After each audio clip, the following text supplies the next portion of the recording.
So chapter 5 of Mark. This is a really cool story. It's our second sandwich. So if you remember, several weeks back we had our first Markan sandwich, and I told you that these are going to come up. So what Mark does is Mark likes to start a story and then stick a whole story in between and then finish the story. And when he does that, they always relate to each other. And you're going to see that in the text, but it'll help us to understand this was not by accident that Mark put these together. He doesn't have to, right? He's not forced by, and sometimes they do things a little bit out of order of the actual sequential. So I'm not saying this didn't happen in this order, but Mark didn't have to do it. Mark could have finished one story and then started the other, but he chose to use that to help us understand, I think, what we're supposed to do as disciples. Remember, this whole book is about what does it mean to follow Jesus on the way to the cross, on the way to suffering. But what do we do? And so he uses, as he did a demoniac, as he did, as he will, Samaritan women or woman, Gentiles, other people that are surprising. As he will many of those, he uses an impressive, a surprise person to demonstrate what a disciple is and does. And so we'll pick up on that as we read these stories together and see how they work together. Chapter 5, verse 21. And remember, he's just coming back from the Gentile region, which, again, I don't know if the head of the synagogue knew that, but it's kind of funny. He shows his desperation that Jesus being unclean, it's okay because I'm desperate. And so when Jesus had crossed again in the boat to the other side, a great crowd gathered about him, and he was beside the sea. Then came one of the rulers of the synagogue, Jairus by name. So what Mark's doing here is also showing you he's important. He's the ruler of the synagogue, but Jairus by name. So in Mark's readers, he would have been prominent, I think. Otherwise, that doesn't make a whole lot of sense. So some of them would have known Jairus. Maybe his family history, maybe him specifically. But Jairus by name means this man was important, but it also means he had a lot to lose. And so that's important as we move forward. The ruler of the synagogue, or one of the rulers of the synagogue, Jairus by name, and seeing him, he fell at his feet. Jairus fell at Jesus' feet and implored him earnestly, an emphatic prayer, saying, "My little daughter is at the point of death. Come and lay your hands on her so that she may be made well and live." And he went with him. And so the first story begins with a father imploring, and he is a father of power, a father of prestige, a father that when he speaks, he can get the attention of Jesus. He didn't have to break in the roof, as some paralytics' friends had to do. But he was able to make it to Jesus and say, although he didn't command Jesus, he came rightly, and he fell at his feet, and he implored him. And he said, "Would you please lay your hands on my daughter?" Because he had great faith that Jesus is the healer. And he knew that if the healer, Jesus, acted, which was still his choice, he could not command or force him to, but if he acted, she would be healed. And it says Jesus went with him. I love that picture. Jesus is always willing.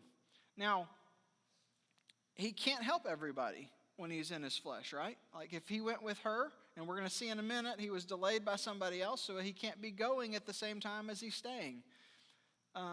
He's not bound by that anymore. So we need to understand that when he said, "It's for your good that I go away. For until I go away, I can't send the helper." And so though Jesus is limited here, he's not limited anymore. And he wants to go with you. But you've got to implore, you've got to cry out to him. But we cannot force him. And we're going to see that. And he went with him. And a great crowd followed him and thronged around him. And there was a woman who had had a discharge of blood for 12 years, and who had suffered much under many physicians, and had spent all that she had, and was no better, but rather grew worse. And she had heard the reports about Jesus, and came up behind him in the crowd, and touched his garment. For she said, "If I touch even his garment, I will be made well." And immediately the flow of blood dried up, and she felt in her body that she was healed of her disease. And Jesus, perceiving in himself that power had gone out from him, immediately turned about in the crowd and said, "Who touched my garments?" And his disciples said to him, "You see the crowd pressing around you, and yet you say, 'Who touched me?'" And he looked around to see who had done it. But the woman, knowing what had happened to her, came in fear and trembling, and fell down before him and told him the whole truth. And he said to her, "Daughter, your faith has made you well. Go in peace and be healed of your disease." Now, before we finish the rest of the story, I want to stop there and walk back through this. This is a fascinating meat of the sandwich. And so they're on their way to help this little daughter, a man of high society, the man at the top of the honor scale. And they're interrupted by a woman at the bottom of the honor scale who has no father to intercede on her behalf. In fact, she's maybe had some means, but what she's had has been used up and spent up and wasted. And she's left with literally no hope. And so what we see in the text is this cascade of 7 participles before we get to the main verb. And so you can't always see this in English, but these are all participles, so I'm going to walk through them with you. It says, having a flow, having suffered. And then you also get this, it's the same word in the Greek, poly, meaning many. So many, much, and then we get all. And so not only are you getting this cascade of participles, you're getting... Bell ring? We're not dismissed? I don't know what that was. We're going to keep going. Cricket, you can't win this day. So there's this cascade of participles to, I think, induce the reader to sympathy for this woman. And then greater sympathy because it's not just a measure, but it's much and many and all. And so it says, having a flow and having suffered much and having spent all and not being helped, and has become worse, and is hearing of Jesus and coming to him. And so you see this great hopelessness of what all she's done, but then she hears and she comes. And then we get the verb. And she touched him. Not a participle, the main verb. All of this leads up to a surprise because how she should not have done that. Okay, Leviticus 15 is very clear. She would have been unclean. She would not be supposed to be around these people. She should not have been around anyone. Anything she touched would be unclean. Now, think about that from her side. For 12 years. Now, I don't know the physical pain, although I'm sure it was massive, but there's also social, there's also emotional, there's also spiritual. She can't go to the temple.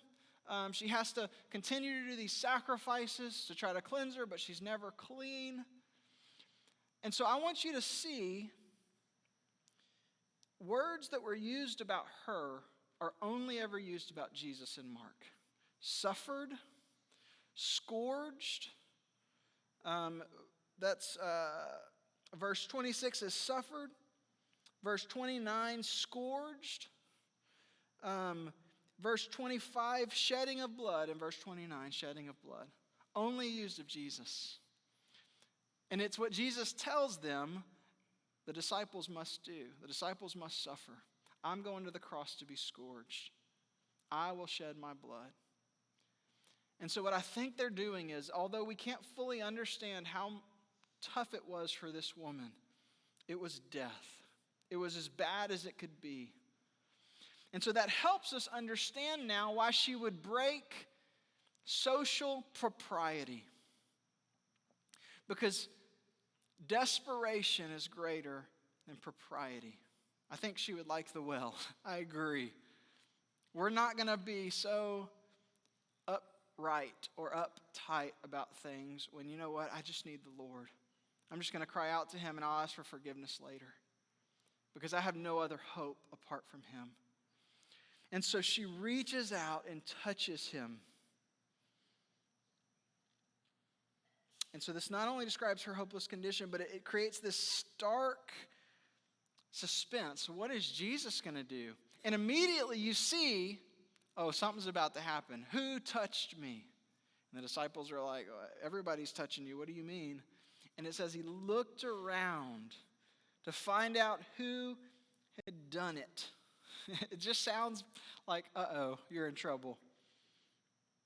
But the woman, sensing that, but knowing what had happened to her, came in fear and fell down before him and told him the whole truth. And he says to her, daughter, you've got a father who loves you. The first connection of these things.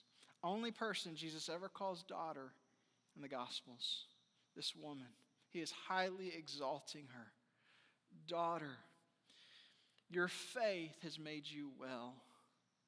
I love how he says all of this. It almost, and I think what he's trying to do is to help the disciple understand that when you're a follower of Jesus, you have incredible power in your faith.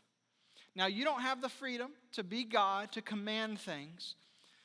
But I think sometimes we underplay it with, pray, and if it's God's will.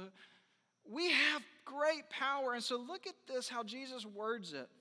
Sensing that power had come out of him, he says to her, your faith has made you well. He did nothing. He didn't make the power come out. He didn't agree with the faith and say, okay, you can have the power. Her faith did it all. Now, we know that's not really what happened, that Jesus was involved, and in a minute, he basically solidifies it. And I think we're going to see that she had immediate restoration, but she didn't have full restoration until Jesus sees her confession in full faith. But I don't want you to miss that Jesus is highlighting that this wasn't me, this was her. Understanding what she has in me and going to get it. Do we do that? Are we too afraid? And I love it in our book that we've been reading, The Forgotten God. And I do this. Man, this spoke to me more than the other side, but it was like, sometimes do you not ask because you're afraid of basically not letting God come through? And I want to protect God. And so I'm not going to ask for too much because I'm not sure he's going to do it. And so we almost protect him. And he says, don't protect him.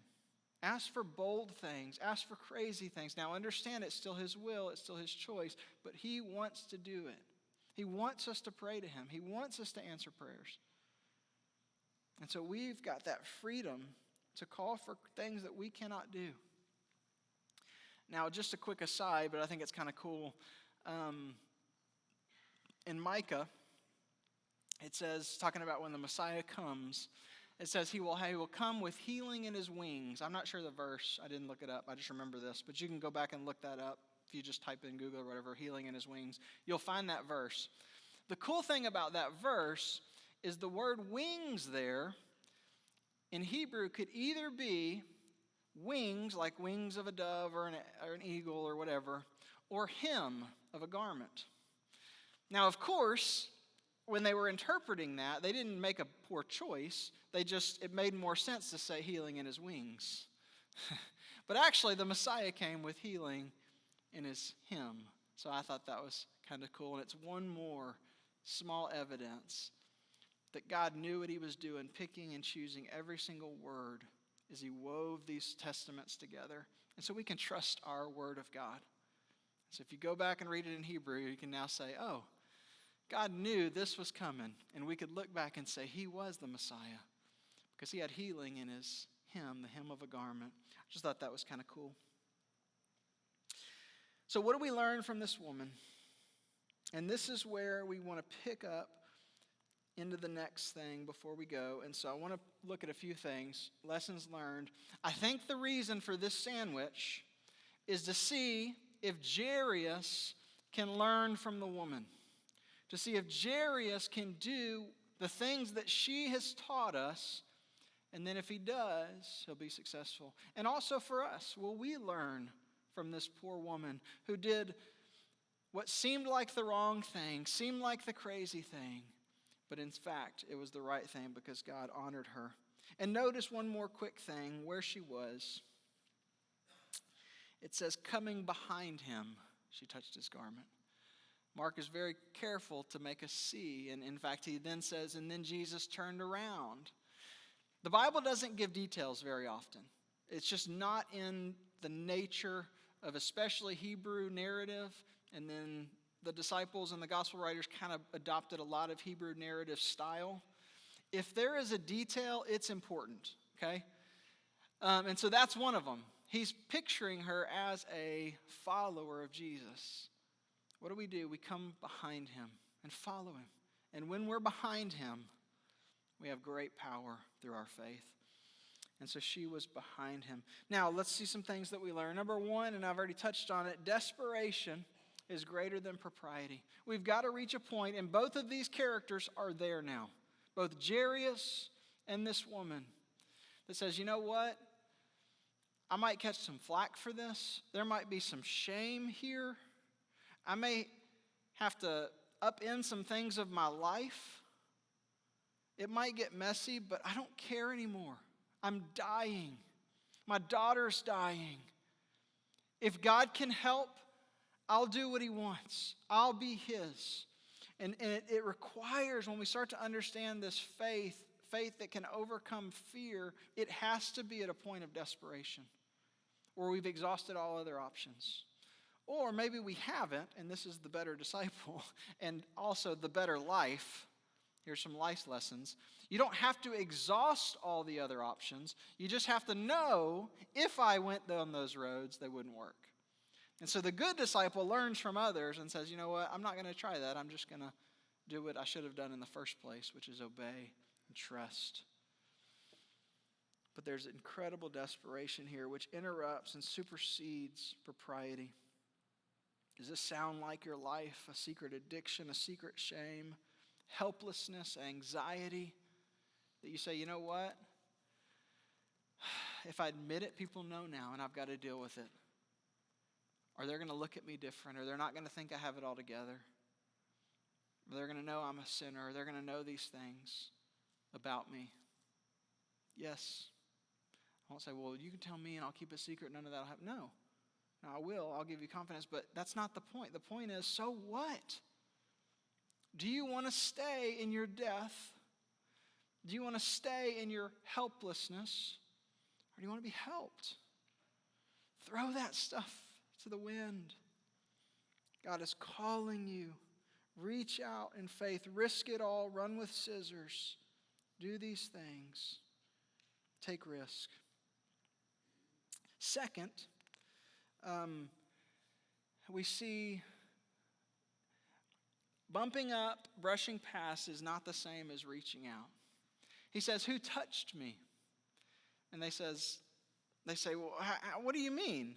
There's a throng of people brushing up against you, bumping past you. And it just made me stop and ask, because you're all in religious circles. If you're in this room, at least today, maybe for the first time, but at least today, you've decided to bump up against Jesus, to brush past Jesus.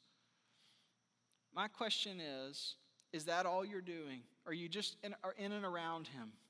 Because it's safer in and around him. Because it helps your kids not do bad things if you're in and around him. If it helps your marriage a little bit. If it helps your home life a little bit. It's just how you were raised. Or are you ready to reach out and touch him? Say, God, I'm all yours. I'm taking the risk. Whatever it means, I'm not just going to walk past you. I'm not just going to stay in the sphere of religious things. But I'm going to lift my hands and reach out and say, God, I need you and all of you. I remember in my own life when God had been calling me to the ministry for a long time. And I'd been resisting it because if I went to the ministry, what was going to happen? He was going to call me to go to Africa, and I had to be never married and live in a hut that has no AC and be a missionary the rest of my life. I just knew it. And so I'm not doing that. And I'll be a pastor's friend, or I'll teach a Sunday school class or these other things, but I'm not surrendering. And man, we just battled and battled and battled. And I said, man, I want you, God. I want to taste you. And he kept saying, you know what it takes. You got to quit hanging out with me. And you've got to give it all to me. You've got to reach out. And when I finally did that, it was at a Passion One Day event. And I remember praying and just saying, okay, God, I'm all yours. And honestly, it was like, well, at least I'll have you. Because my life's about to be ruined. That's what I felt like. But at least I'll have you. And at least I'll be able to cry out to you, and I need you right now. And I knew it. Immediately, what happened in my life was this experience of, you know what? I really might be going to Africa. But if I do, it's going to be the greatest life I could have. Because a God who loves me and gave himself for me and died for me and created me to be a certain person isn't going to call me into misery. He's going to call me into good, and that's what he's done. He hadn't sent me to Africa, but he sent me to Greenville. No, I'm just kidding. And he said, wherever I call you is going to be good. And I'll tell you, there's not a day that I've been in part of the ministry. There's been some hard days and others, but that I haven't known this is the absolute best life I could possibly live when I'm close to him and when I'm with him and I'm in his will. I think she does that too. It says he looked around and he said, who touched me? But the woman, knowing what had happened to her. I remember being with some other friends when it happened, and we were praying together. And we might have been praying out loud. I think the band was playing, I don't know. But none of them knew what had actually happened to me. They might have even heard the words, but they did not know that in that moment I truly had, I'm not changing tomorrow. From that point forward, as this freshman in college, I was going to map out who I was going to be at 38. I knew it. And I knew in that moment. I didn't have to examine it anymore. It was done. The others didn't understand it. But she knew. She knew exactly what he meant. The disciples had no clue. She said, no, he's talking about me. I felt it. Something changed in me. This is now who I am, and I've got to go confess this. I got to go be honest about that. And that's what she does. It says she came to him in fear and trembling and fell down before him and told him the whole truth. This is another thing we can learn about faith and from her. In fear, she came. I love that. The Bible talks a lot about fear. Typically, in fear, they fled. Right? That's what you do. If you're afraid, you flee the thing that you're afraid of. Faith did not cast out fear, and the Bible didn't actually say it ever cast out fear. I think we've created this verse that doesn't exist. The Bible does say love casts out fear, but it never says faith does. It says have faith and be not dismayed, which is not quite the same thing as be not afraid. What is dismayed? What is happening here? It's although I'm afraid, and brothers and sisters, I was afraid when I prayed that prayer as a college student. Even though I was afraid to come forward, even though I was afraid to tell that person that I knew God said I had to tell, I was afraid and I came. Joshua didn't quit being afraid. Well, maybe he did. He might have more faith than me. But he was not dismayed. So no, we're going to go. We don't have a choice anymore. God has spoken. And I trust that though it might be hard and though we might suffer much and though we might have to take up our cross and die to ourselves and all these other things that Jesus always promises you will have to do, it'll be good and it'll be worth it. What are you doing in your fear? Is your faith over your fear? I don't know if y'all caught that on the title slide. It just says faith, fear, but the faith is higher. Faith over fear is the title of this sermon. Is your faith over your fear? Not canceling it out, not getting rid of it, but just more important.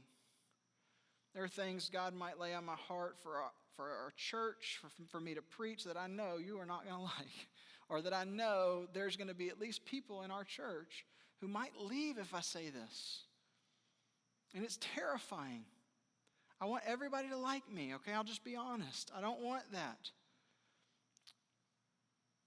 But I'm more afraid of what will happen if I don't. Because I can't build this church. You can't build this church. And I have a vision that I want to see us do. And so we've got to be in faith, not fear. So I say it, and then I find out who showed up next week. And so we say it, we do it. Because we say, I don't know what's going to happen, but God's calling us to this. So she came. She laid out before him, fell down, and told him the whole truth. You ever notice when you're really ready to confess is when you start telling the truth to God? God, I love that sin. When I'm not really quite there yet, it's God, I hate that sin. God, take it away. But when I'm finally there, it's God, you know me and you know I love it. God, you know I love it. Why do I love it? I need you more. But if I'm being honest, I don't want it. I want those things. I want the other things. And I know that there's going to be seasons where I go back to that. It's what Paul does in Romans 7. Why do I do these things? I do the things that I do not want to do. And we're finally in confession, and we just tell the whole truth. That God, if I didn't desire it, I wouldn't do it, but I do. So you have to break that desire in me. Because I know I need you. But I don't know that I want you more than this thing. And though I know it for the day, I don't know that I can give up this life. And he says, you have to do this. You have to confess it. You have to go down these roads and interrupt your life and turn your life upside down. And I say, God, I just don't know if I want to and if I can. And he says, thanks for telling me the whole truth. Let's take it one day at a time. And he works through it. But I think we've got to just start being real honest with God. Because he already knows. He knows our hearts. He knows what we're doing. He knows the things that we're never going to put on the table. So we try not to even think about it. Because if I don't think about it, then he doesn't know that I know that all that. And he knows. And so that thing he's been telling you for years and years and years that you think you've totally taken off the table. And if I can just do this, if I can just give him this, he'll be okay with it. Guess what? In an instant, it's back to your mind. He says, no, you come with the whole truth. But when you do, you get to go in peace. It's amazing. And I can only tell you because I experienced it. And maybe it doesn't always happen this way, but it did for her and it did for me. The moment I said, okay, God, I'll go wherever you call. I still didn't know where I was going, but I had a peace. I no longer feared it. I can tell you with 100% truth, I did not fear if he said, okay, go to Africa. I don't know how that works. But it was true confession. God, I'm not giving you my whole life because I'm afraid you're going to do this. That's what I told him. But I'll do it anyway, and I'll be miserable. Amen. And then immediately he said, go in peace. And I did. It works. Now, let's see if Jairus is able to apply these things. This is the cool overlap of the sandwich. I want to read this for you again, the last verse that we read, verse 34. And he said to her, daughter, your faith has made you well. Go in peace and be healed of your disease. While he was still speaking, in case you're not sure if Mark's overlaying these stories, he makes it very clear.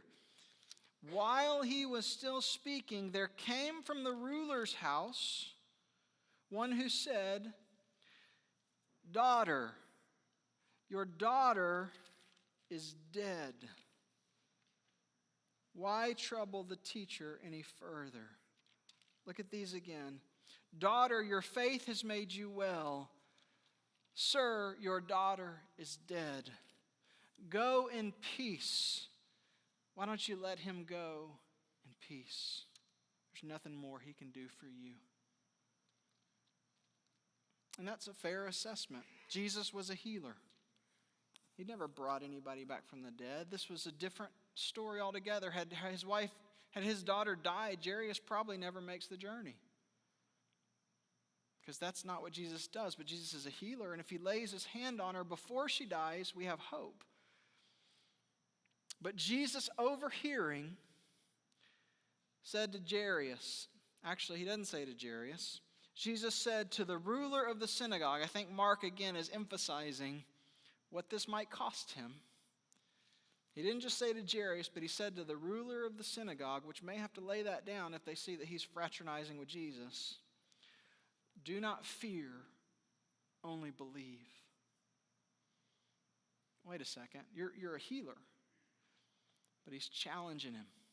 And so what happens with Jairus is we also see some issues, some problems that have happened. One, there's a delay. And so now his faith has to overcome this delay, in which point his daughter has died. One is a change of situation. Before it was about healing, now it's about resurrection. And then the third that we're going to see in a moment is perception and reputation. And actually, I would probably say the second is also similar to Abraham. It says he believed in spite of belief or against all belief. Jairus understands death. Like there really is no hope now. But do I believe God's words over what my own mind, my own reality says is possible and impossible? Faith requires you to believe God's words no matter if they seem possible or not. With God, all things are possible. And then last, it cost him. Notice Jesus brought that woman into public and made her confess publicly. Jairus is going to have this exact same situation. He's going to have to be public with the fact that, no, I'm going with Jesus, not with you. And if we know anything about Pharisees, they don't forget easy. It says, your daughter is dead. Why trouble the teacher any further? And it's, man, I don't want to read into the text, but I almost hear in the tone, why ruin your career over this? Maybe we should just let him go his way. And Jesus says, do not fear, only believe. And he allowed no one to follow him except Peter and James and John, the brother of James. And they came to the house of the ruler of the synagogue. Notice how often it's repeated. This is important. This isn't just a man who has a daughter that's sick. This is a man laying everything in his past, all his name, his history, his income on the line. Will you? And they came to the house of the ruler of the synagogue, and Jesus saw a commotion, people weeping and wailing loudly. And when he had entered, he said to them, why are you making a commotion and weeping? The child is not dead, but sleeping. It was in Greek, so he didn't really make a rhyme, but it's kind of cool. Why are you weeping? She is not dead, she is sleeping. They laughed at him. Now, does Jesus know she's really dead? Of course. He's not saying it. I wondered, why does he say that? I think it's a couple of things. One, they don't get to go into the room. And so after she's brought back to life, they have plausible deniability. I think he's giving people who don't want to follow him an excuse. You can just say, you know what, maybe she really was sleeping. He didn't bring her back to life. Of course, I know deep in my heart he did. But I've already decided I'm not going to follow him, so I need an excuse.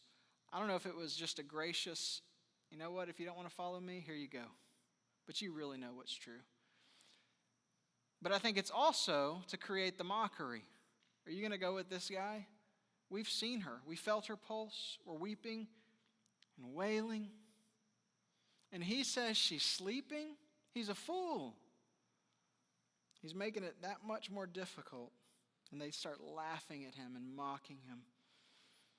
And what does he do? He does this with all the people who laugh at his words, no matter how crazy they seem. He puts them outside. Remember how that matters in Mark, the inside versus the outside. And he put them all outside, and he took the child's father and mother and those who were with him, so Peter, James, and John, and went in where the child was. And taking her by the hand, he said to her, Talitha Kumi, which means, little girl, I say to you, arise. And immediately the girl got up and began walking, for she was 12 years old. Interesting number there. Now, it might just be a parenthetical, so you're like, wait, I thought she was a baby. No, she's able to walk. But do you see these two stories? How long was the woman bleeding? Since the day this girl was born. For 12 years she had death, and then she had life. For 12 years this girl had life, and now she has death. And Jesus reverses both.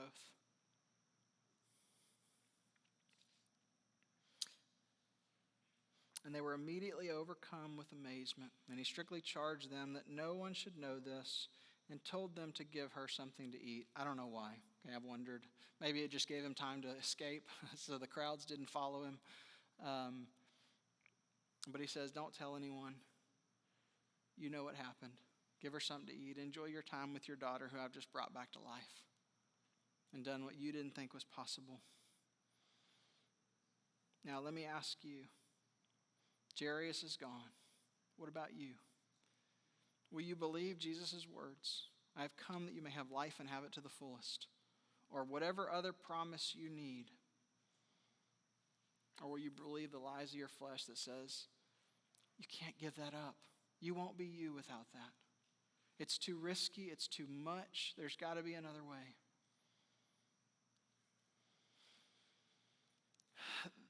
This story's hard.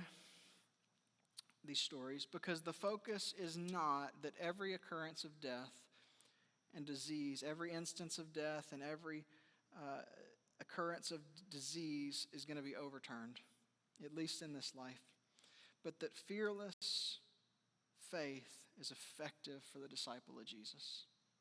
You say, you know what, I'm just going to follow him.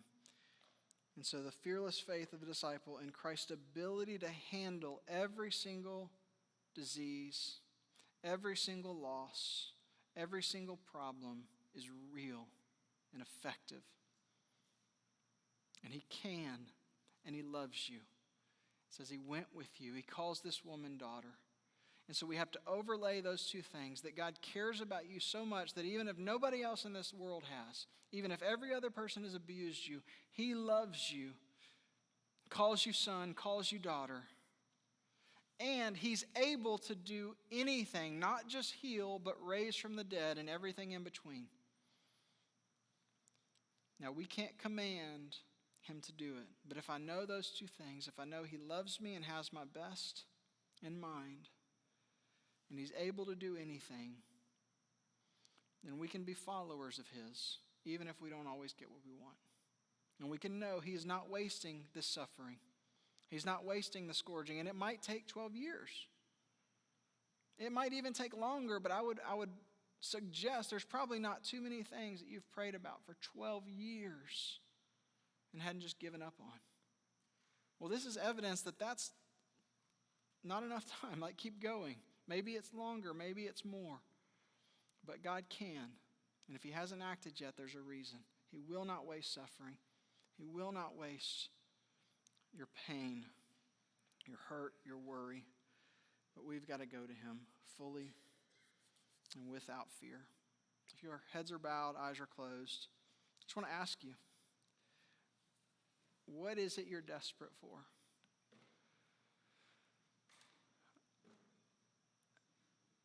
Praise God for the person in here that's not desperate for anything, but I bet it's few. I bet if we're real honest, there's something that we say, God, I've dealt with this, I've battled this, I've fought this, I've desired this for a long, long time, and it's a holy thing. It's probably not a boat or a mansion or a raise, but it's that thing that you know that God wants for you and that you want for yourself, but yet, even though both those things are true, you don't have it. And that doesn't make sense. And I just pray that you would fully reach out to him. And he's either going to do one of two things right now. He's going to say, you need to do this. You need to confess this. You need to lay this down. You need to give me this. And you know it. And you've known it for a long time. But until you do that, you're going to have defeat in that area. Or he's not. So the first person I'm going to speak to here is that God has laid that on your heart. And I'm going to encourage you, with fear, come. Go to someone and speak it out loud. Do the thing he's telling you have to do, which you just think is going to interrupt your life so much that you can't do it. Now do it. Promise to do it. Pledge to do it. Say it out loud to somebody. Now for that second person that nothing comes to mind, you're like Hannah. We've used her a lot, but it's an important picture. Who's prayed and said, I'll do all these things, God. I'm willing to give up my own son that you haven't given me yet, if that's what you want me to do. There's nothing in my life. And he's saying to you, trust me. I hear you. And now you know in your own spirit, in your own peace, that there's not something that you're doing that's costing you this. And if that's true, and you know that, then have peace, because I have a reason for it. And I will not spend a second longer than I have to. But it might be 12 years. Might be a lifetime. But I promise you I won't waste a second that I don't have to. Trust me. I'm building something beautiful. I'm doing something wonderful in you. You need to go through that Red Sea, as Heather said, so that you'll trust me. I don't know which one you are in this room, and maybe both. There might be some areas where you're one and some areas where you're other. But I encourage you, confession, full submission, and then go in peace.